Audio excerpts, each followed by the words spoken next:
Welcome back, friends.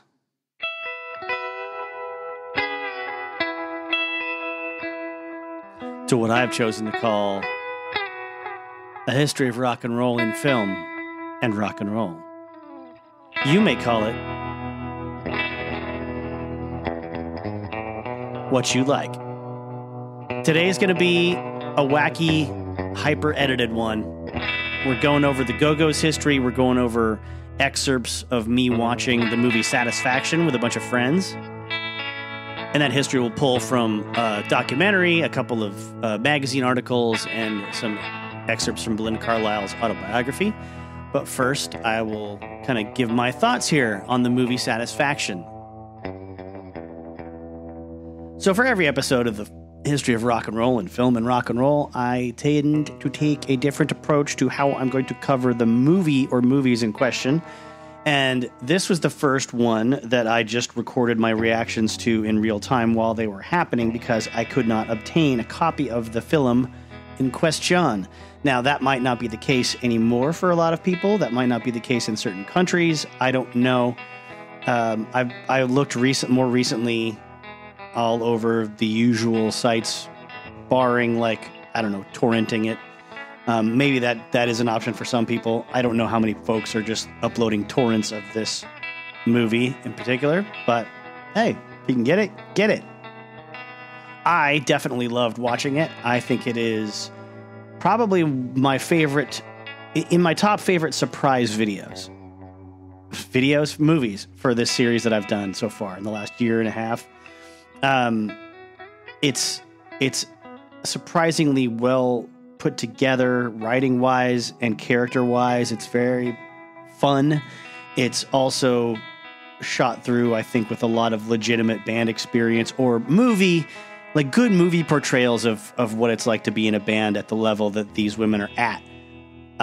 It was originally titled Satisfaction, but it got rebranded as Girls of Summer for a television re-release in 1991 because suddenly Julia Roberts was super famous because of the movie Pretty Woman. And they would have taglines on the commercials, the promos, like before she was a pretty woman or slept with the enemy, because she did a movie called Sleeping with the Enemy. Julia Roberts was one of the girls of summer. And, her part is sort of the least engaging, I think, or interesting of all the gals in the band. I definitely think that it's also a bit rough trying to make Justine Bateman the lead singer. She doesn't, have a ton of personality or charisma as a singer in this movie. Good character, though. And it gets pretty painfully clear that the real musical talent in the band is Britta Phillips, who, of course, would be gainfully employed for, I believe, about 3 years from 85 to 88 as the singing voice of Jem and the Holograms fame. Her audition tape was so spot on for the theme song that what you heard as a child or weird perverted adult on television opening the main titles was the exact same audition tape audio. That's how easily it was for her to get the job. And there's no question about her towering musical talent and presence and likability and great, just engaging voice when it comes to singing and speaking in this movie over pretty much everybody else in her band. Now you're going to hear me reacting in real time to this, and I chopped it up a lot. Listening to it all in one go the other night while I was editing was a bit rough for me, but that's mostly because this is before I had a multi-track live recording option for myself and my friends to all have microphones. I just had a couple of clip-on lavalier mics going straight into my phone like I did with me and Dan doing our Airheads commentary. So I'm going to cut in and out of that throughout this episode and the next episode covering Satisfaction. Like right now. Okay, I get it. The Britta Phillips thing? Totally get it now. Wasn't that great? Here's some more. Important observations like this. That's... That was the Def Leppard approximation of... Good one, Jay. Good one. Is this pre or post Mystic Pizza? Pre-Mystic Pizza. All right. And now you know that too, listener of the history of rock and roll and film and rock and roll. I love that the band is called Mystery because one of my other favorite rock and roll movies is Detroit Rock City. And that's the name of the band in that movie that the main characters have. Now, I think I blurt this out a few times in my recorded commentary, which you'll hear later. But I was it flabbergasted? I was incredulous, I would say, at the fact that we're supposed to buy the idea that these women are getting rejected everywhere they go because they're not because, it's a girl band. Now, obviously, as someone who did a good 6-7 hours on the Runaways in this series previously, I am not brushing off or poo-pooing the notion that there's misogyny and sexism in rock music, or that there was. I am of the opinion, though, that this is an unrealistic idea for the general sort of plot revolving around this band for a couple of reasons. As I've seen with the Go-Go's, which I'll get into later in this episode, there was tons of acceptance of women in the early punk movement in England and in America. Not so much when it got hardcore later in the 80s, but there was obviously female musicians in the art rock scene and in other parts of rock music through the late 60s, through the entirety of the 70s, and most of the 80s. I think the 80s was probably the best time as far as the acceptance of female rock musicians. Yes, Heart, bands like them, and the Runaways got totally shit on simply because they were women. But we're not talking about that era. We're talking about 1989 here. This is after the huge acceptance and platforming of bands like the Go-Go's, the Bangles, Bananarama, and then to a lesser extent Vixen. Like, they all had high-profile videos on MTV. They were all female bands being promoted heavily at the time. And I think we can thank the MTV era for that, definitely. We've had Blondie, we've had Joan Jett, and these are a group of attractive young women that sing catchy songs that aren't even there. They're not even like singing like feminist anthems in this movie. They're just singing, this is one of the failings of the movie, in my opinion. They're singing like retreads of like Buddy Holly songs and other stuff that's probably just in the movie to make money for the rights holders.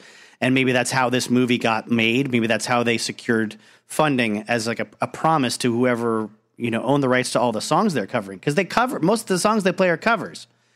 They're a cover band that's playing in bars on it's like in the New England coast for the summertime. They're entertaining tourists. And yeah, they come from the city to do this and get a little bit better reception. But if I remember the movie right, and like I say, I can't go back and watch it again because it's not available anywhere. There's this routine, continued sort of rejection of them as a band because they're girls that are trying to play rock music. But this isn't heavy metal in the 70s, okay? This isn't heavy metal in the early 80s either. This isn't any hardcore scene. This is performing for just folks that like catchy old rock songs redone by a band with female singers and players. And especially during the times of the movie where they're just singing for tourists that are staying, in some cabin by the beach. Like, this is what people would eat this up. Middle-aged white people on a summer break would eat up this band. This is exactly what they're engineered to want to see. Because the gal in the leather jacket totally is doing a Slash thing. She's got the cigarette, all black. And now a long gap while you wonder what I'm referring to. Her hair is black. But I'm drunk and watching the movie and thinking at the same time. Frizzy hair, just like Slash. Who, at this point, was probably in the Deadpool with Dirty Harry with Jim Carrey. The guys at Guns N' Roses were in that film. Yep, when I'm around my long-suffering friends casually in normal conversation, I talk like I'm doing this podcast. That's why I had to do this show. It's even a couple years ago, I was spouting this stuff off for almost no one to hear. So back to my criticism of the film, I was saying that the audience for them was engineered to want to see these songs. Not engineered, that sounds weird, but conditioned. It's one of many, many, many 80s rock and roll movies that is utilizing the 50s nostalgia to get these songs back into the public consciousness again. And a little bit of 60s nostalgia too, early, mid. But I love the way the movie depicts the different band members. I love how well the sort of personal lives and personal and professional priorities of the different women in the band are displayed. Overall, Britta Phillips steals the show. She's got all the best lines. She's the most charismatic. But I will say that I apologize to drummers everywhere, but I can't remember the name of the drummer or the actor that plays the drummer, but she's a kick in the pants for the opposite reason. She's the tough, streetwise one. Now, an article in Birth Movies Death from 2018 points out that today Britta is still singing and playing bass in Dean and Britta and Luna, another project, and recently released her first solo album entitled Luck or Magic. She and her husband, Dean Wareham, composed the scores for Noah Baumbach's The Squid and the Whale and Mistress America, and some may also remember her as the woman Greta Gerwig confides in at the dinner party in Frances Ha. Of course, she had a cameo in the awful Jem The Holograms feature and has been known to attend the fan conventions from time to time. I think it's wonderful she's still showing up to sing the theme song for rabid fans of a show that so many others would be quick to label as a silly cartoon. She obviously recognizes it meant something pretty special to a bunch of impressionable kids. And I guess at the time the movie came out, there was a soundtrack released, but it was billed as being performed by Justine Bateman and The Mystery. It was as Jenny Lee and The Mystery in the film credits, though. The instruments are actually performed by session players, obviously. I mean, not obviously, but yes, that tracks. That's routine. But with Justine Bateman on lead vocals and Britta Phillips on background vocals, except for one track, the cover of Mr. Big Stuff, sung by Britta Phillips. But yeah, this is why I think the Josie and the Pussycats movie probably slays this one as being a better rock and roll film because it had an original soundtrack with original new songs written for the film. This one, they cover I Can't Get No Satisfaction. They cover Knock on Wood, Mr. Big Stuff, Iko Iko. Yeah, my grandpa to your grandpa, gonna set your tail on fire. Talk about it. You know, Come On Everybody by Eddie Cochran. Not quite up there with the Sid Vicious cover, I would say. But, it's fun to watch them play it and sing it in the movie. But yeah, this plot synopsis I'm reading online does remind me that the point of the band's rejection when they're in this beach resort town is like, oh, it's a preppy crowd, it's a preppy town. Yeah, but it's a nightclub with a live band. Like, it's the most pleasing thing, ear-pleasing, gentle thing they could have run across. If you're going to see live music in 1988, this is as inoffensive as it's going to get. So if you're preppy and you hate this band, you shouldn't have been at a live music venue. You should have been at a place that had a DJ playing, some innocuous New Romantics kind of music or some, or the, Beach Boys Kokomo single over and over and over and over and over again. You see, it makes no sense. To quote the great Bill Hicks. Also, from reading information about the cast, it turns out Steve Cropper of Booker T and the MGs is in this movie somewhere as a character named Sal. I don't remember if I recognized him in it. The reaction was recorded about a year and a half ago. Now, here's a weird bit of coincidence, timeline-wise. After hearing this next clip, listening back to it the other day, I realized I had just finished watching the John Carpenter Elvis film for the first time and had not yet done all the PV history research to find out whether or not it was timeline appropriate for Elvis's bassist to be playing a PV bass amp. And it turns out it wasn't a PV bass amp. Historically, it would have been a power amp, PA head kind of a thing that bassists were using at the time. And weirdly, I just put out the Elvis episodes that are based around that John Carpenter film. And then without thinking about it, jumped into this audio of me reacting to Satisfaction because I was in a bit of a time crunch created by the fact that there was a brand new Elvis movie coming out. And I wanted to try to get some folks that wanted to learn about Elvis, maybe that were doing searches on podcasts, perhaps. If I was lucky, maybe I'd get a couple of people that saw that movie. I haven't seen it yet. I probably will someday. But then because of the time crunch, I'm like, well, I need to put out something else quick. What do I have that I've mostly already recorded? And I was like, let's go get that Go-Go's documentary on DVD from the library and then put out the Satisfaction episode. It's funny, come on. I gotta make a note. Bass rig, PV bass rig, very similar to the one John Carpenter used in the Elvis film from 1979. I want to see where the carvings are. Is that it? Yeah, carving guitar, Britta. Britta knows how to make triads happen. She's got a Fender Silverface amp. Someone's got a Telecaster laying around. Is that a Fender Twin? I didn't know they could. Yeah, it's a Silverface. But also, Julia's a lefty. Sunburst jazz bass. Yeah, I'm hanging out with a bunch of musicians on the night that I'm recording this, so you're going to hear gear talk from time to time. But you know what? You're also going to hear Go-Go's talk. We haven't touched on that yet. We're almost 20 minutes in or so. Let's go into some details about the band that actually existed.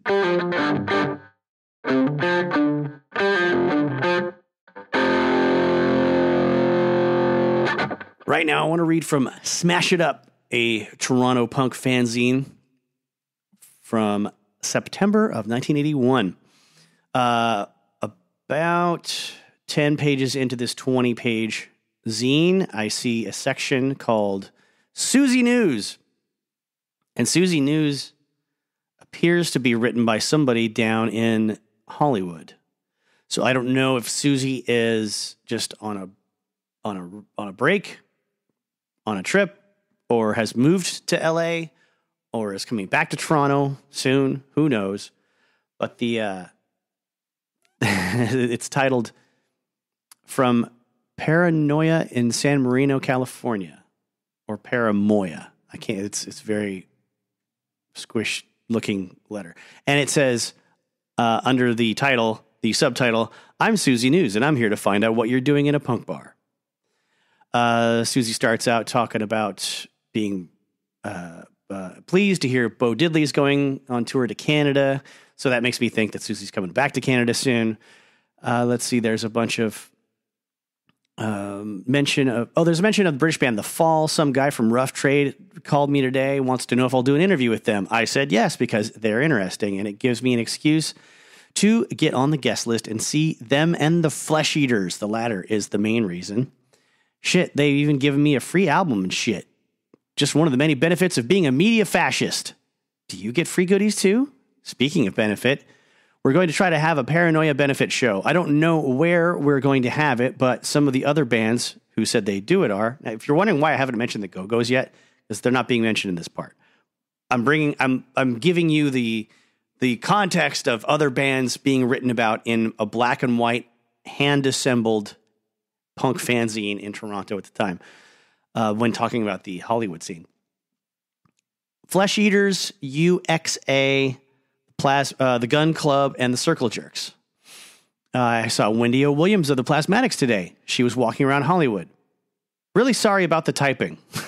There's a lot of typos that Susie has backed over with X's, or, you know, when you made a mistake on a typewriter on actual paper, you could throw the whole thing away, try some whiteout, or just hit the back button kind of a thing, and then just jam on the intended, letter that was supposed to be there instead of the one you accidentally pushed.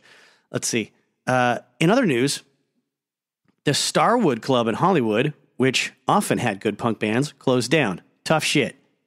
Plenty of other places to go see bands. For instance, Al's Bar, Monty's, the New Vex, Apollo's, Stage 1, Café des Grandes, the Cuckoo's Nest. Check out the Cuckoo's Nest documentary on YouTube. if you can find it. If you want to hear about all the punk bands that played there. Very, very notably the Circle Jerks and Red Cross and stuff like that. Black Flag. Stardust Ballroom. And the new wave-ish and expensive bouncer-fucked ripoff Whiskey A Go-Go. Okay, here's what leads it in. Speaking of the devil, the Go-Go's, LA's all-girl dance band, are now a bunch of commercial pop bullshit on IRS, the record label. Too bad. I can remember when they were little and nobody knew who the fuck they were. They were great then. But now they're slick and smooth instead of fun and sloppy surf dance music. Went into Hollywood today. Lots of whores and lots of posers. It'll never change. Depressing. Pigs gave me a parking ticket. Oppressing. No more news. Right back soon.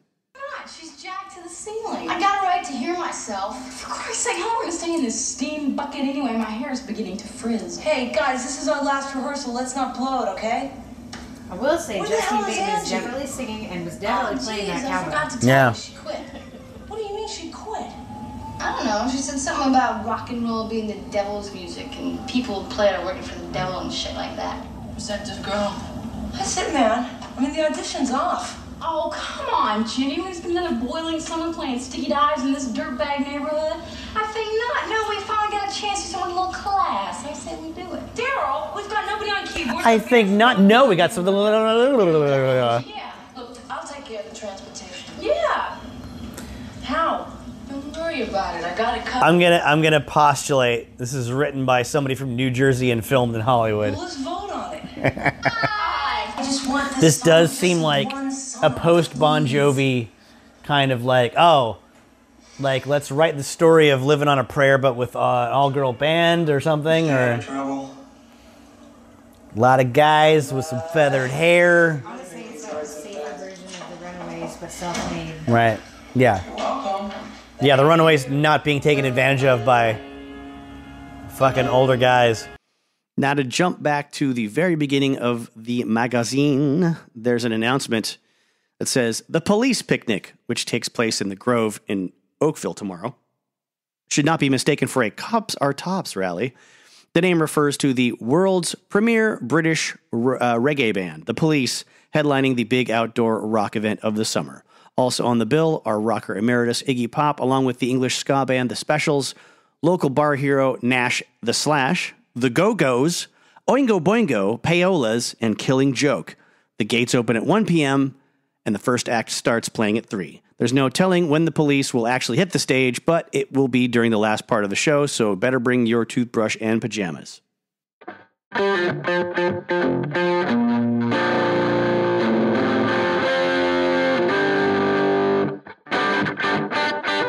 By the way, have we established geographic location at all? Well, What? I just saw the opening credits and it looked like they were in San Francisco. It did. The hills. This looks like New York. And yeah, like there's a dock, so it could be anywhere. It could be East or West Coast. Yeah, big jump there, Jay, from anywhere to East or West Coast. Just come out here for a minute. You're right, they do, because they do wind up. But like, if someone's like, "Hey, I'm really Catholic here, right?" Hey, I'm praying over here. Who's this dork? Come on, Jane. You know, I've been playing classical music since before I could talk. Oh, they're trying to recruit. Imagine that shit you guys play. Yeah, but you could if you wanted to. She's doing a Joan Jett thing. It sounds like. Yeah, and good for I her. want to, but why would I want to? Kind of a bummer. I haven't seen the Runaways movie yet. It would kind of pissed me off if this is like a better Runaways movie than the Runaways movie. No, you'll like the Runaways. But okay. How come in all the time we've been Let's jump into a random place in Belinda Carlisle's memoirs. After Charlotte returned from the UK, we rehearsed and wrote with even more purpose and passion. We had fun and spurred one another on to work hard. A group dynamic quickly emerged. It was one of those things where, when I think back, I can see so clearly that our 5 personalities immediately added up to something that was greater than any of us as individuals could have ever been, and it was the right chemistry. In other words, as we rehearsed and played, worked up our ideas and shared our dreams, and just hung out, because that's what you do when you're in a band, we clicked as friends and had a fantastic time. And it translated on stage. The Go-Go's were a new, fun group that you can't help but love, noted a Punk magazine review after our third show, by which time we'd had a dozen songs. And the review concluded, in all, a dynamic set of female rockers. I came off the stage that night feeling like we had played our best show yet. The review proved it. But then I popped the cassette of that show into the tape player of a friend's car. Until then, I had never heard myself sing. I was horrified. I sounded terrible. I could carry a tune, but barely. I also screamed more than I sang. I hit the stop button, put my hands over my face, and thought, oh my God, I need to take some vocal lessons. I scraped together enough money to take lessons from a well-regarded vocal teacher, an older woman who lived in a charming home off Sunset on Alta Loma, where she taught me scales and warm-up exercises. She also told me stories about performers, including her own experiences as a singer, and she treated me with a seriousness that, even more than the things she taught me, let me feel like I had it in me to be a real singer. As I told her, I was willing to work at it.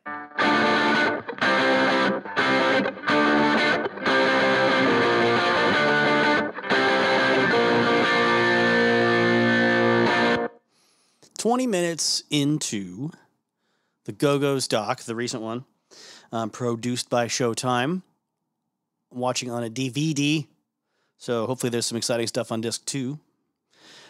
I'm really getting a feel for this so far as being, not only a good tale being told about what it's like to be specifically female punk rockers in an all-girl band in a scene like that, and how freeing it is, and how open and accepting the community was for them. But just being in a band in general, I think it's a good documentary to show how bands kind of come together when there's, a shared vision, a common goal, and people around you that actually want you to succeed, and they want to introduce you to other musicians and other bands and let you know what's going on around town. I think it is I think it's the decision to start the audio with, I think it's Jane saying they were the first all-girl band that wrote their own songs that got really, really big. I think that's a shitty thing to do. I think it's a shitty thing to say, because if you're not going to be more specific about it, if you're not going to say to have number one hits for this many weeks on the Billboard charts, or to have this many, albums that were, top 10 in multiple countries, it's something like that, something specific, because you're devaluing the Runaways and what they accomplished before you, and how much they had going against them and their success in a lot of ways. And to find out more about that, you can listen to 2 episodes that I've done previously on the Runaways. But it also, it invites a little scrutiny when you say something like that. And I don't think it's wise, because you're either rewriting history to people that want to criticize you, or you are rewriting history to people that will believe whatever you say, and they're watching this because they already love the Go-Go's and they want to go, yes, God damn it, that was my band. They were exactly what they said they were. That's my only nitpick so far about the attitude I'm getting from the members of the band. I think the way they're all telling their stories is really great, because you're getting their home life, their family backgrounds first, and what got them into music as children, and then what was the turning point that got them to go to, Hollywood and join this band. I love that they have Gina talking about, playing in the first new wave band in Baltimore, and then, deciding, what, I'm too big for this scene. I need to take my drums and go across the country to where I can really make something happen. And I think she said she had $2,000 and 2 grams of coke. She drove across the country by herself. That's badass. I mean, not saying people that do drugs are awesome because they do drugs, but being able to, just tell the story of it, and the how it sets up the character, in this, and that she and Jane fall in with each other. They have a relationship. She said, they both had a crush on each other and they got together, but Jane broke up with her, and then she pauses for a few seconds, and I'm waiting. I'm like waiting for the laugh. Please tell me there's going to be a laugh. Please tell me this isn't going to be another behind the music with like somber, like, she broke up with me. And it really drove a rift between the... Nope. They wait a few seconds. They let her laugh it out. And then they cut to, more old photographs of the band from back in those days and talking about, that's not going to mess up our band. We're not going to let our, romantic relationship, the lack of success in our romantic relationship do anything to disrupt this band. And I think it goes to show how much harder certain bands have to work to put aside, personal things, personal feelings to keep things together. I mean, lots of other bands, when there's a breakup, you just replace that person. Or if you're Fleetwood Mac, you just both sets of people break up at the same time and then swap. And that kept them together, apparently. Although it didn't help them like each other anymore, I don't think. A lot of doo-wop-y kind of... Anything good you hear there, it's critical. Yeah. All studio. All Jem and the Holograms. Also, probably a bummer, this didn't get bigger than it was for her. It does sound like the same person harmonizing with themselves. Yeah. More from Belinda Carlisle. With our day jobs, we all lived schizophrenic lives. Margot worked at House of Pies. Charlotte clocked in at Kaiser Permanente Medical Center. Alyssa held down various waitress jobs. And Jane, who had studied fashion design, worked in a factory downtown making patterns. I think she even wrote a few song lyrics on those patterns. None of us had any money beyond what we needed to get by, but we didn't care. We talked about getting rich and famous as if it wasn't a fantasy. As long as we had enough for rent, food, and the occasional trip to the secondhand shop, we didn't worry. I had a bank account, but gave it up when keeping a minimum balance became nearly impossible after portioning out my paycheck from working at Peterson Publishing on essentials like clothes, shoes, hair, rent, bus fare, and nighttime fun. From then on, I kept my cash assets in a Barbie thermos. I carried it everywhere, too. During shows, I set it on the drum riser. I didn't want anyone taking my last few dollars. Margot had a similar quirk. At some point in the evening, whether we were partying or playing, she would end up on the stage in whatever club we were in shouting, "Where's my purse? Somebody stole my purse." Sorry, I can't help wanting to slip into Bobby Hill. I don't know you. Then she cried. Then she got mad at everyone, grabbed the microphone and shouted, "Motherfuckers, give me back my purse." Oh yeah, also, "Give me back my purse." Oh, it's the beginning of some NWA song. I think that's Gangsta Gangsta.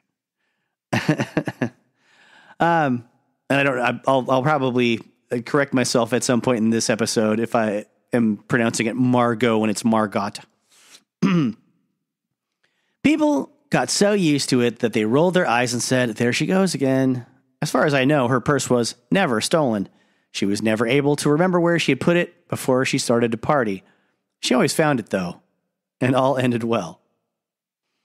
Belinda also talks about playing places like the Whiskey and the Hollywood Roosevelt, especially on a particular Halloween show with the Germs, Satin Tones, and Mau Mau's. Everyone dressed in costumes, but not much of a change from their everyday appearance, and taking in tons of booze, quaaludes, hallucinogens, and she says, God only knows what else. The atmosphere was especially festive. Being at the Roosevelt, it was also old Hollywood and tatty, which I liked. And we seemed to be liked back. A review noted, "Well, I can say that I've heard them," the Go-Go's, "but I still can't say I've seen them," the band being totally obscured by a wall of sweaty, haphazardly costumed bodies. They have a strong sound, but I have no idea what their songs are about. Belinda says they were about us, our lives. They weren't specifically feminine or different from songs an all-guys band might write. They were unique to what us girls saw and felt. Also, part of the reason people liked us was because we were a crazy, fun, energetic mess on stage. Quite simply, we were a good time, raw, but the kind of girls you wanted to see again. We worked hard and continued to mesh as a group. Charlotte, Jane, and I developed an almost telepathic understanding of each other based on ambition, backgrounds, and senses of humor. When we met to rehearse, no one took the lead. We tossed out ideas, tried each other's songs, and got better. Slash Magazine ran our first print interview slash feature. In it, Jane described herself as an ex-Catholic, ex-cowgirl, ex-fashion designer. Charlotte says she possessed an IQ of 165 and declared herself a genius, whose fantasy was to be gang raped by 7 Mr. Rogers clones. I described myself as a reject from a strict Southern Baptist home who liked huge sweatshirts, rabbit feet, the Hollywood Cemetery, rosaries, penguins, the Marquis de Sade, and gin rummy. Alyssa and Marga were less outgoing and out there, but no less passionate than the rest of us. Although Alyssa was difficult and defensive in rehearsals and periodically a no-show, something you can't be in a band, and she and Margot regularly clashed. It was a tough subject to broach, but all of us knew Alyssa's days were numbered. In early January 79, we played the Starwood. Before that, club quit booking punk bands in favor of hair bands like Motley Crue and Van Halen. I remember Alex and Eddie Van Halen crashing a few punk gigs and taking over the stage with a sense of good-natured mayhem. In his memoir, David Lee Roth said he screwed one of the Go-Go's. Not true, unless there was some hanky-panky I didn't know about. He may have exaggerated a close encounter the two of us had one night outside the Whiskey following a Van Halen show. He was entertaining a gaggle of girls on the sidewalk, and I was walking to the Rainbow from my apartment. As I passed by, he grabbed me, and we made out on the corner. Till that moment, we had never met. I'm not even sure that should be counted as meeting. Such craziness was more routine than you'd think. Margot and I were doing acid one night and talking about the drive we had planned the next day to see a punk show, including Black Randy and Pismo Beach. Around 2 a.m., I suggested we scrap the drive and hitchhike there. Margot said, why not? Soon we were standing on the side of the Hollywood freeway with our thumbs out. Within minutes, we caught a ride to Thousand Oaks, about 15 miles, but also the off-ramp nearest my parents' house. As we waited for another ride, I freaked out. What if my dad drives by right now and sees me? I said, I'm blazing on acid and hitchhiking. I'll be totally dead. Margot laughed. He's not going to drive by at 2:30 in the morning, she said. Margot and I got as far as Solvang. Then someone gave us a lift into Pismo Beach. We slept on the sidewalk outside the club until everyone else arrived that afternoon. Long robe Liam Neeson enters the fucking frame. Where am I? What's going on here? I think you're in your living room. Oh shit. I'm being robbed again. I'm not.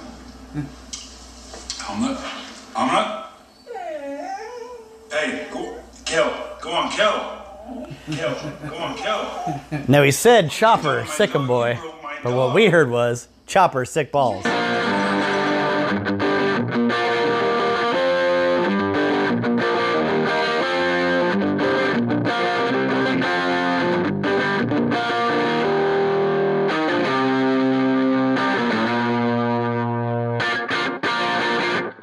Right, so an important piece of the puzzle when it comes to their early success and getting some notoriety and some traction is after they become house band at the Whiskey A Go-Go and have had the chance to open up for both the Specials and Madness, two ska bands from England that are like on top of their game back home. They are so well loved by these two bands that, you know, I guess that their management agrees that like if the Go-Go's can get over to England, they can do the opening slot on this like what do they call it, a seaside tour or something like that. And the Go-Go's manager, Ginger, ends up pawning everything she owns, I guess. She says she put up a lot of jewelry and sold a lot of stuff. She even ended up selling her car to fund this trip so the girls could go.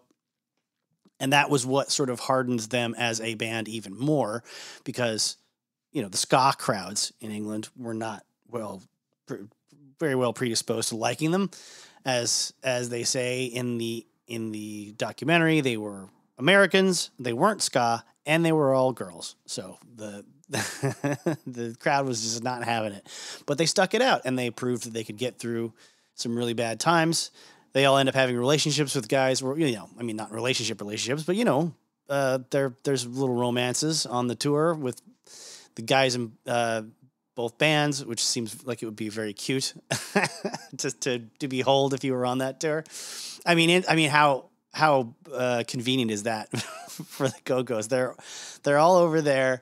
There's like 2 bands full of guys that are skinny and young and good looking. They're, and ska band. So there's like 9 people per band or whatever. So you have a lot to choose from. And they said that was, the really nice part was like coming off stage all, having been verbally abused by the crowd and spit at, to just, fall into the arms of one of their new boyfriends. Good for them. But then they come back to LA having gotten like some sort of a deal worked out with Stiff Records in England. And Stiff Records puts out the single for We Got the Beat. And we'll talk about that song in a sec. And that's now available in record shops in Hollywood when they get home. So now they got a reputation as being, big over in London, which is not true, but they didn't tell anybody it wasn't true. They used that little rumor to their advantage, and people had something of theirs that they could actually buy. They had like proof this band is doing things, and I can listen to their song. And the song was written by the guitarist, Charlotte, if I'm not mistaken. I'll correct myself if I am mistaken. When she was home by herself watching The Twilight Zone. And I believe it's because she has a background playing piano that song came out the way it did with the dun-dun, dun-dun bass line, and then that I mean, that's how piano players think when it comes to rock and roll a lot of times. But also, I think the Twilight Zone element might have provoked a spooky idea with that, because that in the documentary they play, over her explanation of the writing of the song in like 5 minutes when she got it all down on her little cassette recorder. First thing you hear is just the isolated bass side keyboard part, dun dun dun dun, and that made me think of John Carpenter's Halloween. There's a portion of that soundtrack that recurs over and over again, dun dun dun dun dun dun dun, ding ding. There's a ding sound that happens over the top. It's just dun dun dun dun dun dun, ding ding ding. Anyway, I'm not saying she lifted that from John Carpenter. I'm just saying maybe the Twilight Zone episode was suitably creepy or dark, and that inspired this, ominous sounding left hand part on the piano. But then it was accompanied with, obviously, a really great beat for people to dance to, courtesy of their drummer, and they're off to the races from there. All the footage and the photos of them from their kind of Hollywood punk days and this English tour are a really, they're a great lesson in visual presentation of a band. Like these people are all obviously in the same band. They are all unified visually, but they're not wearing uniforms. They're all expressing themselves in a slightly different way, but you get it. Like there's one identity here, even though you can kind of like the Beatles pick your favorite person in the band. They have a lot. So they have a lot going for them, I guess is what I'm saying. They are clearly not just like stumbling into success. That's the second takeaway I'm getting from this documentary. Wait a minute, Jack. Before you talk to the cops, could you just write, Dear Billy, never forget last night? Awesome. Awesome line. Hey, Britta Phillips should clearly be the standout star in this film already. Martin Falcon, right? Justine Bateman, super badass with a fucking Marb red pack down the front of her fucking jeans. Let us now read out of a magazine, publication, entitled Music Connection from 1980, October the 16th. And it says, a monthly music trade magazine began publication in 1977. It caters to career-minded musicians, songwriters, recording artists, and assorted music industry support personnel. The magazine began by focusing on the Southern California music scene, but now has a national focus on national distribution. I don't know if that means now in terms of the day that you're hearing this, or now in terms of when the issue came out in 1980. But there's a spotlight on female rock bands, and the end of it actually is the first part I want to read, because it says, here in no particular order is a list and short description of Los Angeles bands that feature women or comprised entirely of women. Due to the number of bands flourishing in this town now and the fact that more are being formed every day, the author apologizes if any have been overlooked. Top of this list, a list that includes the Toasters, Joan Jett and the Blackhearts, Berlin, the Orchids, the Box Boys, Ella and the Blacks, Castration Squad. How amazing is that band name? Holy smokes, we need bands like that now. The Alley Cats, 45 Grave, Sex Sick, Frank, with PHRANC being the spelling, X, Shandi, and the Textones. Go-Go's at the top of that list, says Belinda Carlisle, vocals. Margot Olivera, bass. Jane Weedleton, it's hard to read. Rhythm guitar, Charlotte Caffey, guitar, Gina Shuck, drums. So now going back to the front of the magazine, it says, Women Rockers, the new force in music. Photograph says, Go-Go's Belinda Carlisle, one of the new breed of women rockers in L.A. By Pleasant Gehman, Gehman. Quote, life in this society being at best an utter bore and no aspect of society being at all relevant to any woman, there remains to civic-minded, responsible, thrill-seeking girls only to undermine the government, to reassess and reorganize the senseless, archaic legal system, and initiate a more effective method of enforcement. To stop the blind acceptance of implausible media role models, to re-educate apathetic female puppets who distort the image and impair the evolution of women, and to repair men, unquote. Castration Squad Manifesto. Good little girls don't join rock and roll bands. They become nurses or mommies, or if they decide they don't want to be good little girls anymore, they date someone in a band, preferably someone rich and famous. Or they become groupies. By this time, their mommies are calling the little girls tramps and kicking them out for being bad girls. But there are the willful little girls that decide they don't want to play flute in the school orchestra, they want to play the drums.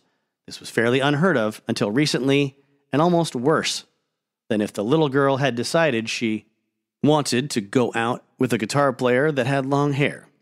Rock and roll makes you think Elvis Presley, the Beatles, the Rolling Stones, Bob Dylan, James Brown, James Dean, the Beach Boys, the Sex Pistols, the Ramones, any number of bad boys and hoodlums. Leather jackets, wailing guitars, back alleys, and bright lights. Sex and drugs and women, evil and cheating women. Little girls, older women, and groupies. Groupies have been the women in rock and roll until recently. When someone says the words rock and roll, do you immediately think of Debbie Harry, Joni Mitchell, or the Shangri-Las? Does it bring to mind images of Nico, Wanda Jackson, Goldie and the Gingerbreads? You don't think, oh, the Ronettes, immediately. It's Phil Spector. And what about Brenda Lee, the Modettes, Susie Quattro, Hart, or the Body Snatchers? What about Moe Tucker beating away behind the Velvet Underground's drums? There are legions of bands who have girl singers, but until the past few years, there have only been a few oddball women that played guitar or sax or drums or piano. Possibly this could be because singing was the accepted thing a girl could do if she wanted to be in a band. Everything else was too macho. Shannon Wilhelm, singer for the Castration Squad, says, New Wave kind of made it possible for lots of girls to be in bands. There's a lot of kids that had never thought of being in bands before because they thought you had to have been playing your instrument for years and years. They didn't know you could just play for a couple weeks and then just get into a band or start one. There'll be a lot more girls in the future, too. It isn't any kind of fad. Trudy, who plays organ for the Boneheads and Castration Squad, thinks that the reason there haven't been more women in bands is it was always too macho. There'd be these guys up there just getting their aggressions out on stage. Girls would have looked stupid going up there and acting like guys. But now there's more different types of music, so girls don't have to act like guys anymore. There's no barriers holding women back anymore, according to Frank, who used to be the singer for Nervous Gender. She has now gone back to doing lesbian folk songs, although now she plays for new wave audiences, and before she played only to women, mainly hard-nosed feminists, in her words. She continues, the attitude in the new music scene is great. Women are just grabbing it and taking it. It's exciting. Even though girls are starting to be accepted more and more, there's still a lot of stereotyping going on. Jane Wideland, rhythm guitarist and lyricist for the Go-Go's, says she still feels funny in a lot of situations. I'll walk into a music store to get some strings or something, and everyone will assume I'm in there with my boyfriend. They get really surprised when I find out I know what I'm talking about. Belinda Carlisle, the Go-Go singer, agrees. When we were on the Madness tour, so Madness is a all-male ska band from England. If you haven't seen any footage of them, you could do worse than to look up their appearances on a TV show called The Young Ones, because that's probably one of the more readily available videos on YouTube. But, of course, check them out on, I don't know, whatever you can. If you like horn-based, kind of upbeat British early 80s stuff. When we were on the Madness tour, we'd get out of the coach, and people automatically assumed we were girlfriends or groupies. We even got a hate letter that was written in cutouts from the magazines that said, Go-Go's, leave our Madness boys alone. Go back to LA, you're nothing but trouble. Jane says, to a certain extent, girls tend to react with jealousy, or else they really admire you. I don't know. Maybe it's just my own insecurity, but I always think people aren't taking us seriously as musicians. Alyssa Bello, who began her career as a drummer with the Go-Go's in her formative stages, is now floating between bands, filling in on drums for 3. The Castration Squad, the Boneheads, and an all-female combo that hasn't played publicly yet, Sex Sick. She was stifled during her adolescence. I was raised to get married, and almost did. My mother's shipping my drums out, and she's really mad. She thinks I'm nuts. She wants me to go to a therapist. Alyssa has noticed a lot of rivalry between the bands she's in. Right now, there's lots of competition. They all say they hate each other and cut each other down. I think that underneath it all, they really like each other, but until we get over all this stupidness, once we get over that, it will really work out. Everyone should be supportive of each other. So, in spite of the fact that it seems to be a little harder to be taken seriously, all of the women interviewed are dedicated and prefer to be known for their music or musical competence. None of them object to being openly feminine on stage and in their lyrics, but it was the general consensus that they didn't want to exploit their sexuality. Shandi, Dreamland Records' soft-spoken, rainbow-haired singer, says, I want to make it because of my talent.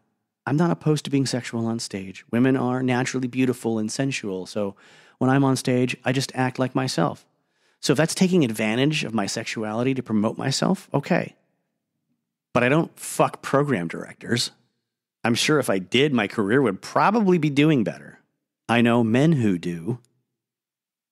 Che Zuro, formerly of Backstage Pass, one of LA's earliest new wave acts, as well as one of the first in the latest cycle of all-girl bands, agrees that musicianship should come first.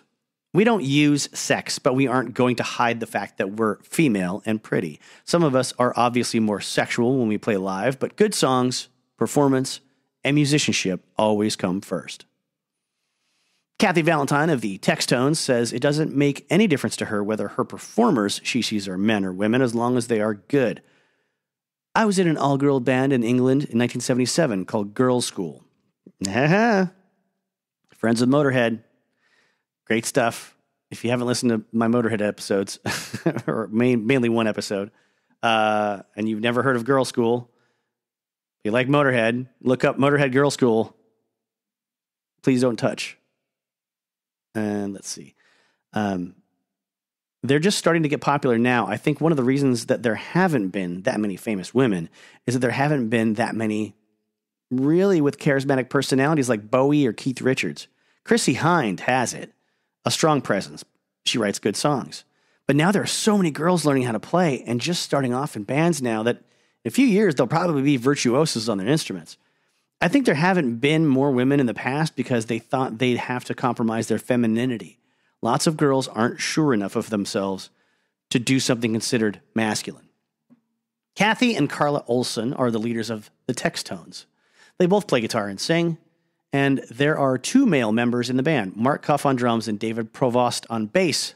Carla was raised in Austin, as was Kathy, and her father was a classical organist. Her parents had no objection to her becoming a musician. My father told me whatever I wanted to do it. But he said I should always keep a steady job, so I have money coming in, she laughed. Carla's father wanted her to become a classical pianist, but instead, she took up the folk guitar. When I was around 14, I hung around coffee houses a lot, and I was really into Arlo Guthrie type stuff, she says. It wasn't until later that she started getting into rock and roll. Diane Chai, the exotic-looking bass player for the Alley Cats, says, I was taking guitar lessons from Randy Studola, singer and guitar player for the Alley Cats. One day, he brought home a bass because he wanted to start a band. I asked him to show me some stuff on it, so he did. Did Diane envision that the Alley Cats would come this far back in 1975 when they first started playing? No, she said emphatically. I didn't even envision the first gig. Exene came to Los Angeles as a poet. She met John Doe at the Venice Poetry Workshop in 1976, and they formed X together. Belinda of the Go-Go's was a cheerleader in the Valley, an all-American girl until she met up with her old friend Lorna Doom, who was then playing bass for the Germs. Che Zuro of the Orchids and Jane Weidland of the Go-Go's both were planning on careers as fashion designers. Go-Go Charlotte Caffey, who plays lead guitar, was working in a hospital. Joan Jett, one of the pioneers of the latest wave of women in rock and roll, wants to stay in the business as long as she can. When the Runaways broke up, she put together the Blackhearts, an all-male backup band. I wouldn't be able to have another band with all girls again, she says. The Runaways were too special to me. Belinda agrees with her. If the Go-Go's break up, I'd want to do something else completely. The Go-Go's are too important to me to try to do over if this doesn't work out. I'd like to be a country singer. Oh, a country and western singer, maybe. Sorry, it's 1980. There was no such thing as country music. It was country and western music. The only thing these women do have in common, though, is their dedication to their music. They all think the future looks bright for women in rock and roll. You're bound to run into a lot of chauvinism, says Jane of the Go-Go's, but don't let it get you down.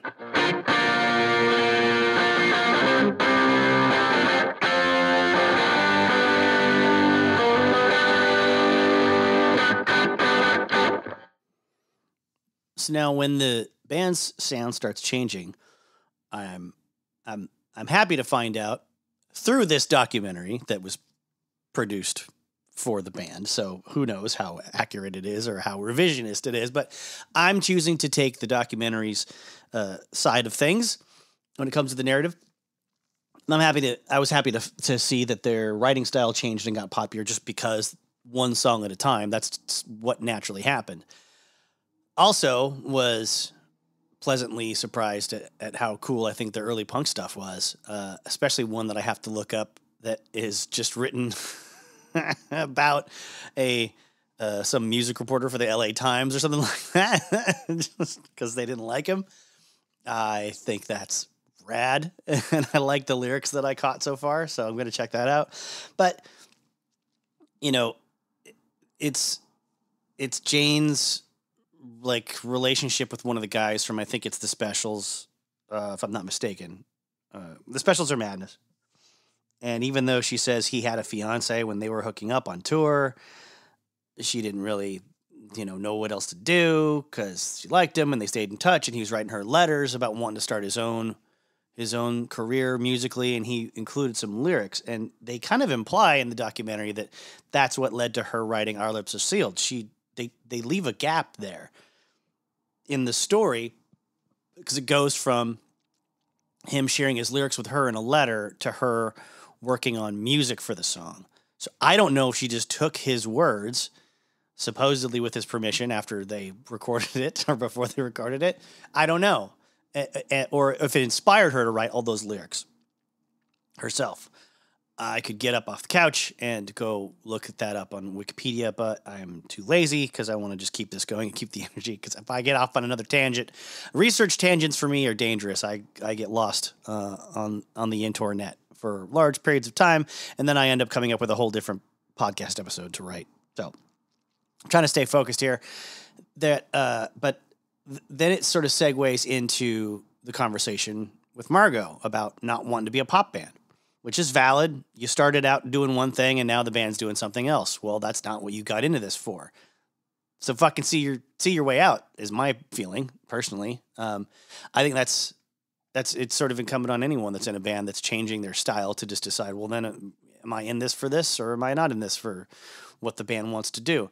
And of course, Margot and people like-minded folks are the types to say, well, are you doing this for money? She says it was too much about wanting to make money instead of, staying a punk band.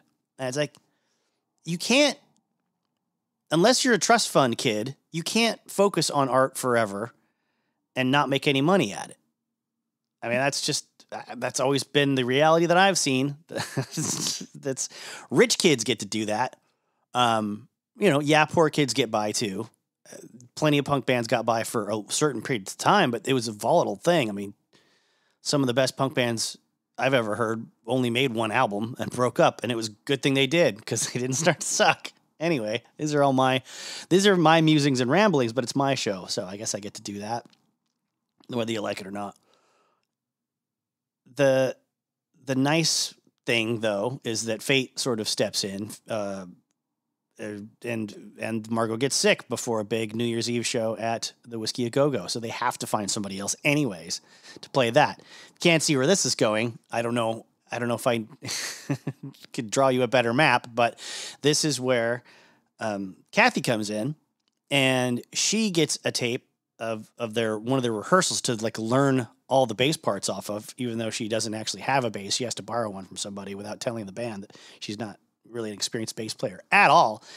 And she admittedly just does enough coke in one night to stay up as long as she has to learn all the songs and figure out all the bass parts.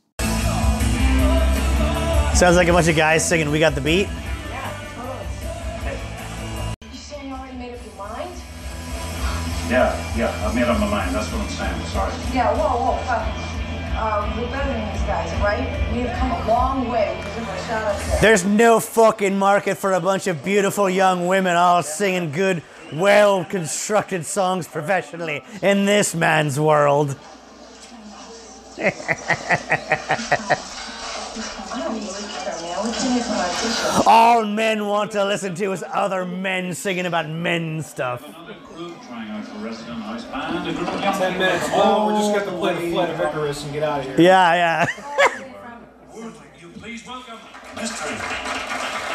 It's Jenny. Mystery. Wait. Are they called Mystery? Okay. So, they started clapping before he announced the band. 1, 2, 3, 4. Oh! Bad mix. Bad start.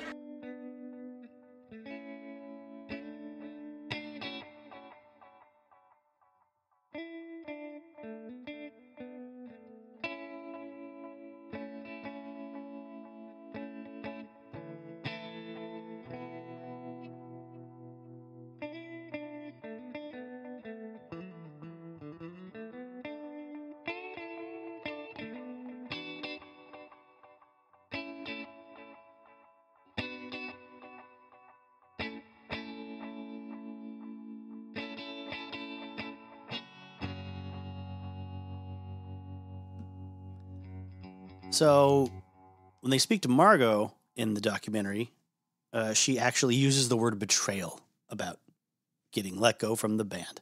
The band realizes they want to go forward with Kathy and leave Margot behind.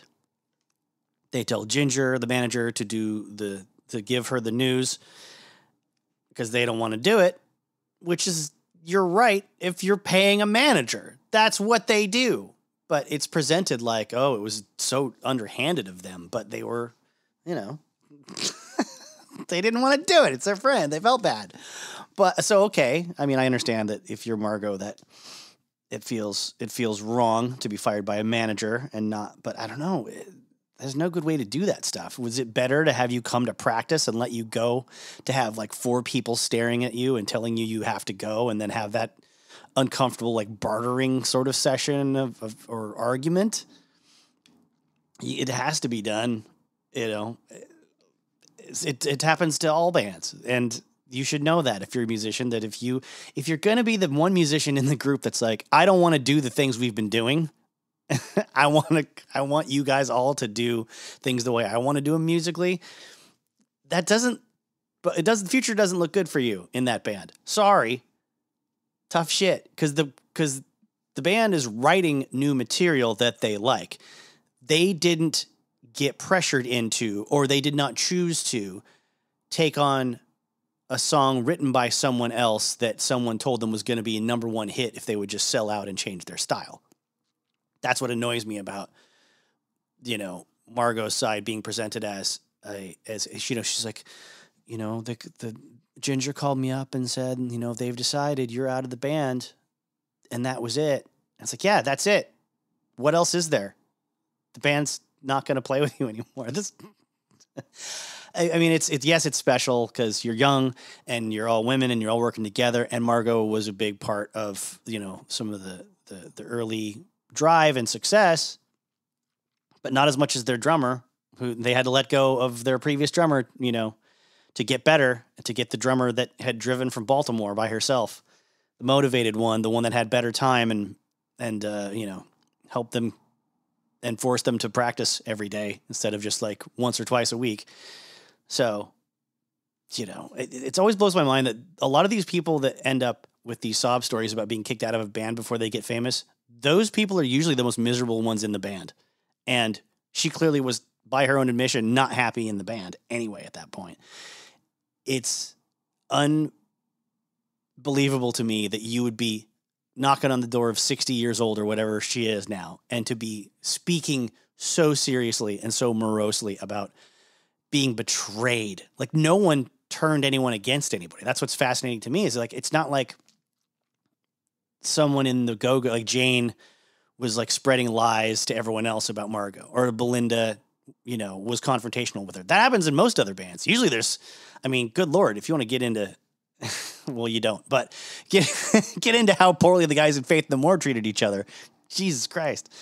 And the Sex Pistols, same thing, for crying out loud. So, I guess that's just me being very unsympathetic towards the bass player that laid the groundwork for the Go-Go's early momentum and success. But I've never seen a clearer cut case of like, look, they're growing, you're not, and you should do something that makes you happy, for crying out loud. Go do it. You're now the ex-bassist for the Go-Go's. You now have the potential to get a better gig somewhere else. Oh, yes! Late 80s, 50s nostalgia. Eddie Cochran song. It is an Eddie Cochran song, because they made La Bamba by this point, and Eddie Cochran was in that, played by Brian Setzer. No one's wearing what? No one is wearing a bra right now. No. Come on, everybody! That was me being obnoxious while my good friend Stacy was pointing out that no one's wearing a bra right now. And she meant on the television screen while we were watching the film. Not those of us in the room watching the film. How do you feel about elk lodges? How do you feel about massacres and riots? Well, let's talk about Belinda Carlisle's account of the March 17th Elks Lodge massacre. She said there was a well-publicized punk show at the Elks Lodge across from MacArthur Park, just west of downtown. That it was St. Patrick's Day added to the party time atmosphere. We were on the bill that included the Plugs, the Zeros, the Wipers, and the Alley Cats. It was an all-ages show, and about 800 people turned out. We played after the Zeros and were followed by the Plugs, with the Z, Plugs, who had gotten halfway through their set when all hell broke loose. I was hanging around and talking to friends, but not anywhere near the activity that allegedly caused the problem. According to what I heard and read, around 11 p.m., someone threw a beer bottle against a wall outside the lodge, prompting the manager to call the cops. The LAPD responded by sending in an army of cops in full-on riot gear, and they stormed the place. One account said they had been ordered to charge the hall and clear the ballroom. As soon as the cops arrived, I got the hell out of there. I could feel the ominous change in the air, and I knew better than to hang around. Most of those who did were beaten up. The police ended up putting out a story that they'd had plainclothes officers on the site earlier in the evening. They'd witnessed people fighting in stairwells and throwing beer bottles. One cop even went on Rodney's show. I assume that's Rodney Bingenheimer. Rodney on the Rock, who we've discussed in the Runaways episodes I've already done. I say we've, I mean I have discussed with you, I guess, on that show that night, and blamed the punks for causing the melee. The officer in charge told the Los Angeles Times they'd gotten into the lodge only because it was a real life or death situation. I saw none of that. The mayhem started when the police showed up and kids were dragged from the hall and out onto the street, clubbed and hauled away. There was a press conference the next day at the Mask where a bunch of punks presented the other side and accused the LAPD of causing the massacre. As I recall, Jane, Charlotte, Margot, and Alyssa had, like me, managed to get away before the violence started. However, our manager, Ginger Canzaneri, pardon me, I'm reading this as I go, was beaten with a nightstick. It was scary, dangerous, and one of those very unfortunate events now relegated to a footnote. So we're making money for whoever owns the Eddie Cochran catalog right now, for sure. What's weird is that's the same drum kit that was in the rehearsal space. Oops. Murdoch, you son of a bitch, actually noticing the continuity or problematic continuity, problematic prop continuity that shouldn't be there because, yeah. And there's a keyboard that no one's playing, of course. Because who cares? It's the soundtrack version that we just pasted. Oh, but we haven't seen him. Oh, okay. Yep. No one gives a shit about him though. Right. And he gets to go bing, ba bing, ba bing, ba bing. It's so uncouth. So uncivilized. How you doing? So that was a quote from Liam Neeson in a Star Wars film. No, sorry. I fucked that up. That was Ewan McDonald in a Star Wars film. So uncivilized. Aren't I hilarious?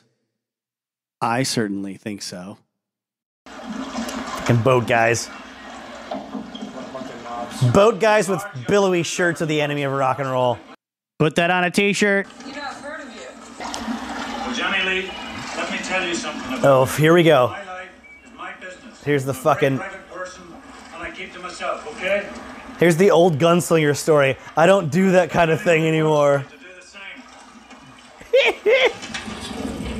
I was once associated with successful rock and roll bands that made me a lot of money. I don't talk to those kind of people anymore. Now the next bit is a quote from their fresh-faced keyboard player boy who looks like Corey Haim. And we're about to do the typical, you guys aren't playing music very well. And the musician saying, yeah, but it's rock and roll, man. Also done very well in the episode of Freaks and Geeks called I'm With the Band, where I already forget if it was Seth Rogen or Jason Segel who plays the drummer. It had to be Jason Segel, played the drummer, and James Franco yells at him for wanting them to redo a song once in practice. I've made a few corrections. We're missing a lot of changes. Fucking Corey Haim trying to work the business here. What do you mean, so what? I mean, we're not playing all the changes. Why don't you relax, man? You know, this is only rock and roll. But I like it. If she had said that, they would have owed a lot of money to fucking Richards and Jagger. And I made that comment because, as I will probably repeat myself on a upcoming Josie and the Pussycats episode about that movie from the early 2000s, in that film, the character played by Alan Cumming said, "You want to be a rock superstar? Big house, 5 cars," which is like 2.5 lines from a Cypress Hill song called Rock Superstar or something. And the director and writer said in the commentary, we thought that would be cool to quote, and then we got hit with a bill for X amount of tens of hundreds of thousands of kabillions of dollars for whatever it was. Like, and he's like, don't quote other people's songs in your script before you know what the budget is.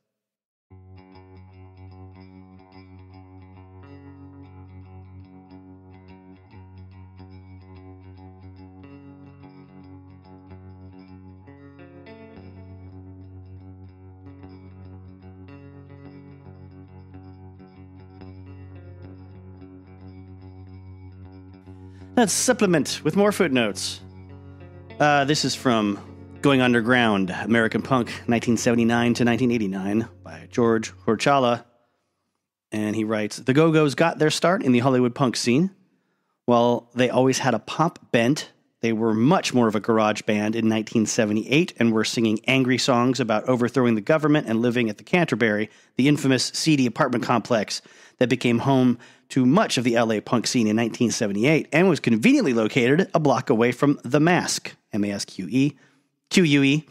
Most of the Bags lived there, Alice Bagg, Terry Graham, Patricia Morrison, as well as Belinda Carlisle, Jane Wiedlin, and Margot Oliveria of the Go-Go's, as well as Kira Rosler, Black Randy, Rob Ritter, and the Plunger Girls, Helen Killer, Trixie, and Mary Rat. The Go-Go's punk phase lasted until 1980, and as they gained musical chops, they were repackaged and veered in the decidedly more pop direction they became famous for. A January 1979 interview in Flipside shows a quite different band than was presented in the following year for mass consumption. Jane Wiedlin, when asked what she wanted out of the band when it was started, replied, I wanted to throw up on stage, rip my clothes off, and dye my hair. Margot added, spit at Valley Girls. With an Elks Lodge show in March of 79 with the Go-Go's, the Wipers, the Zeros, Plugs, X, and the Alley Cats, and a large contingent of riot police marched into the building. This was a little odd, since it was the kind of eclectic grouping of bands that made the punk scene so vibrant then, but not much of a quote-unquote punk show. The police didn't make any distinctions. After doing a walk-through and being jeered at, they suddenly charged back into the building and started beating people senseless. Joel Nolte of the early LA group The Last, whose involvement in the punk scene dated back to 1976, was at the Elk Lodge show and remembered it in his journal for that day. By the time we got to the Elks Lodge, parking was already as bad as it had been for the Mask benefits. We finished off a few more beers and decided to head in. The sight that greeted us was the most encouraging thing I'd seen in months. What year was this anyway? The stairway was filled. There were as many people as had attended the benefits of early 78. If I'd needed any more proof that the scene was still alive and well, here it was. Back to the regular text. After coming and going through a few bands, including the Go-Go's and the Zeros, Nolte wandered back out to discover the bar was closed. He milled around the lobby some, wondering why the bar was closed at midnight and why there were cops outside. He'd never seen cops before at shows at the lodge, and this was the most sedate one of them all. While the Plugs were playing, he walked back inside to look for friends, and then turned back around when he couldn't find any of them. And then back to his journal. As I walked out to the head of the stairs, everyone started yelling. I looked every which way to try to ascertain what all the commotion was about. Then the doors opened. 200 cops in full riot gear swarmed in. My first thought, as I started running back the way I came, was, shit, does this mean no X or Alley Cats? Then I noticed Randy and Diane, both from the Alley Cats, to my right. They were inexplicably laughing. Now, you got to understand that this whole thing was conceived for the sole purpose of recording a live Alley Cats album. They had all the recording equipment and videotape equipment set up. Thousands of dollars were invested in this gig, and Elks Lodge had called the cops. So Randy and Diane just laughed. We all poured into the hall. The Plugs continued playing. The cops stationed themselves just outside the door. The Plugs finished up their song and said, "The police are here, we gotta stop." I yelled out, "No!" as did people all around me. The Plugs continued playing. I looked around for familiar faces. I could see nobody I'd driven? Assuming nobody he had brought in his car, I guess is what it means. I looked at the cops outside the door, mentally comparing the amount there with the amount I'd seen entering. I realized the people could be getting the shit beat out of them downstairs while I stood there watching the Plugs, so I decided to leave. I walked to the door and was told, "You can't leave." Oh, well. Coming back through the crowd, I found Mike and Cindy and Guy Lopez. They had found a secret stairway in the back. Me, Mike, and Guy elected to go out that way. Cindy wanted to stay. We raced down the darkened stairway, down to the door that led outside. It was locked. With the help of others, we smashed it open. We were out. The street was packed with people, some obviously injured. Above us, a police copter was circling around and around. We stood there for a minute, checking out the parked black and whites with broken windshields. Then word came that they were coming this way. We split west on 6th, turned down, and found ourselves at the east entrance. Mike was getting worried about Cindy, so we decided to go back in. We ran across the art school parking lot under the tunnel and in through the south entrance. Outside, the sound of sirens, running feet, and screams could be heard above the roar of the downtown traffic. We headed into the lobby and up the stairs. At the top of the stairs, we were accosted by a couple of plainclothes cops and denied admission. Down we went, passing about 60 or 70 cops hanging out in the lobby. They were relaxed, joking and laughing. They had obviously been well trained for the night's activities. Strange. I thought it was spontaneous.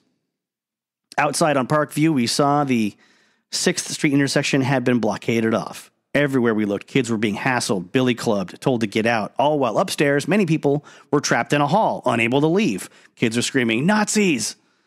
And it actually sounded redundant. The inherent fascism of these fuckers was painfully obvious. The text then goes on and says, that night was one of the first unrestrained riots on the part of the police against the punks. But police violence was to become fairly commonplace at LA shows through the next few years, as cops regularly went berserk when facing off with punks.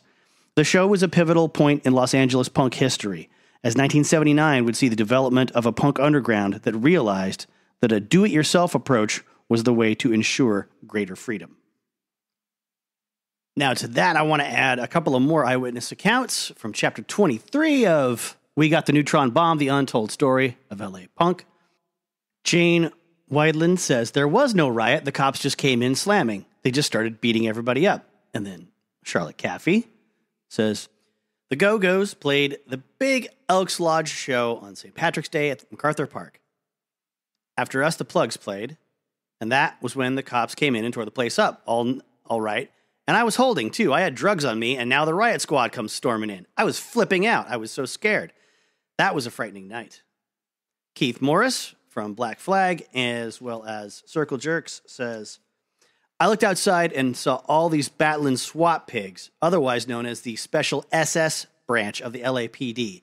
They're all lining up on the sidewalk, and I said, this is not good. Xene Cervenka says the Elks Lodge was so insane. There's the front doors, and there's a big lobby area, and this big stairway with this old rose carpet on it, wide enough that 12 people could walk across it in a row. I was sitting on the stairs with a bunch of other people, and those doors flew open, and all of a sudden, there were these cops in riot gear. I mean, helmets, shields, sticks, and everything. And they just came marching in. It was so odd, because I was sitting there going, I don't believe I'm seeing this. And then, of course, they just kept coming in and hitting people with sticks. Everyone started running and yelling and screaming. Barbara James said, I was arrested at the Elks Lodge riot because I was so freaked out that the cops had clubbed my sister, Dorothy, and Jeff, the two people I love the most. And I just lost it. I picked up a no parking anytime sign and threw it at them, and they cuffed me and hogtied me. But I broke the cuffs, and they hogtied me and riot cuffed me again.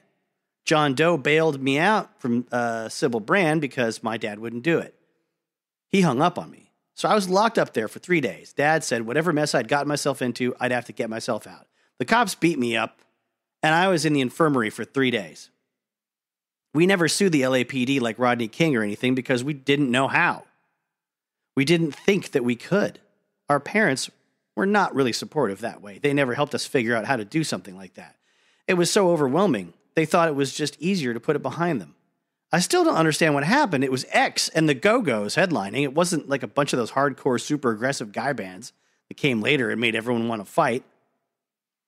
Back to Keith Morris. He says, suddenly cops flew through the front doors in full riot gear with shields and batons swinging. They were cracking heads, cracking skulls, swinging at anybody who was in their way.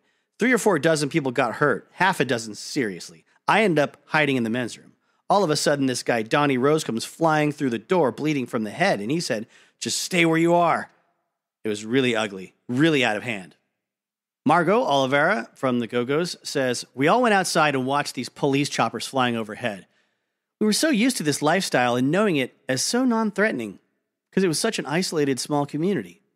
But to all these city bureaucrats and to the repressive police force, it was very strange. All these freaks congregating near MacArthur Park. Who ordered this absolutely unprovoked assault and why is still a mystery. And that's the end of me talking about the Elks Lodge Massacre. Whackity smackity doo. Daryl, is this blue or green? Daryl! It's green or blue? Put it away, you're already wasted. I know, that's why I need green. Rad. We've got side fills. Why don't we just strike these floor monitors and you just have side fills? We're like, no, we need floor wedges. I go, yeah, but we're putting plastic tarps on them, so what are we doing? And he's like, no, we need floor wedges. I was like, all right, man, I'm not going to argue with you, whatever. Yeah. They're like, it's helping me here. I was like, you've been on the Joan Rivers show. Who am I to argue? Yeah. What year was this? It must have been around 2001. Yeah. 2000, 2001, somewhere in there. Good old Murdoch. I don't know what brought that on. Well, let me think. No, 99, 2000, somewhere right in there. Yeah. It was something about the stage setup with the wedge monitors and side fills during one particular scene in the movie. Because that's when I worked. It's kind of a blind spot for all of us in this age group. 99 to 2001. 2000? Ooh. Yeah, it's hard to tell what happened exactly when. All right, so... Do you remember the Millennium New Year? Yes, I do. Because we all thought that like the Y2K thing was Right. Yeah. Well, it did. It actually did. And that's why we have no electricity now. Fucking buying I them. can't really I explain was like, this. what a joke. But I do remember going out on New Year's Eve on the Millennium and really worrying about Y2K, but all of us were dressed as Smurfs, and I can't remember. I can't remember the correlation. Wait, who was Like, Slutty Smurf? If the the world's ending, I'm going out as a Smurf. Like, I'm gonna have the best sex of my life before I die with 5 other people dressed like Smurfs. Put that on a t-shirt as well. And let's pick that as a good spot to wrap up for today. This will be at least another episode, and I don't know if it'll make it to 3, but I might if I come up with more stuff connected to this movie and this band to like dig into. I think I'm going to do a bit of a Jem and the Holograms breakdown as well. Please, if you haven't, check out the description and the links there for this episode. At the time of this recording, I don't have ads. I don't have patrons. I don't have Patreon. I just am happy people are hearing this stuff and all my guitar demos that are done on the fly in the moment, which is why some of them may not, I don't know, be perfect. They're not, meant to be. They're just an idea I had that I didn't want to lose and didn't have, a band to shoehorn it into the next day. If you want to support this show, please just tell a friend about it or check the links in the description. You could buy a shirt that's unrelated to the show. You could donate directly, and you can find me and support me by following on Instagram or Twitter. The main thing I recommend, though, is to keep reminding yourself how great it is to love rock and roll as much as you do, and to love knowing about the making of movies and the telling of stories as much as you do. Rock and roll is the greatest, and so are you. Don't forget. Give yourself a break. Remember to do what it takes to be happy, or not go to bed completely full of hatred tonight, as best you can figure out how to do that. And never lose sight of the fact that even in these uncertain times, it's very important to support me and the things I do. People like you who don't deserve it, except for I just told you that you're the best. I'm not wrong in either case.